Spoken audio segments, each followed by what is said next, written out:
This video will show you how to use the AR cursor of DJI RC Motion 3. Before takeoff or after pressing the lock button to make the aircraft hover, users can use the AR cursor. Users can interact with the screen of the goggles via the AR cursor, which is the white line with a circle at the end. If the cursor is not displayed on the screen of the goggles, press and hold the dial on the left of the motion controller to recenter the cursor.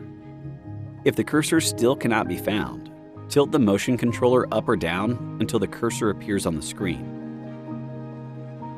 Using motion controller movements, move the cursor to the arrow on the left side of the screen. Gently press the accelerator to the first stop position. The cursor will become small and a menu will open. Use the joystick on the motion controller to scroll up or down in the menu.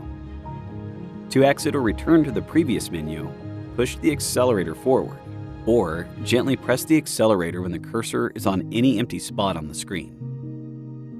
Move the cursor to the arrow at the top of the screen. Press the accelerator to enter the shortcut menu, and configure settings such as recording or enhanced display. When adjusting the brightness, gently press the accelerator to the first stop position and keep it pressed, while simultaneously tilting the top of the motion controller.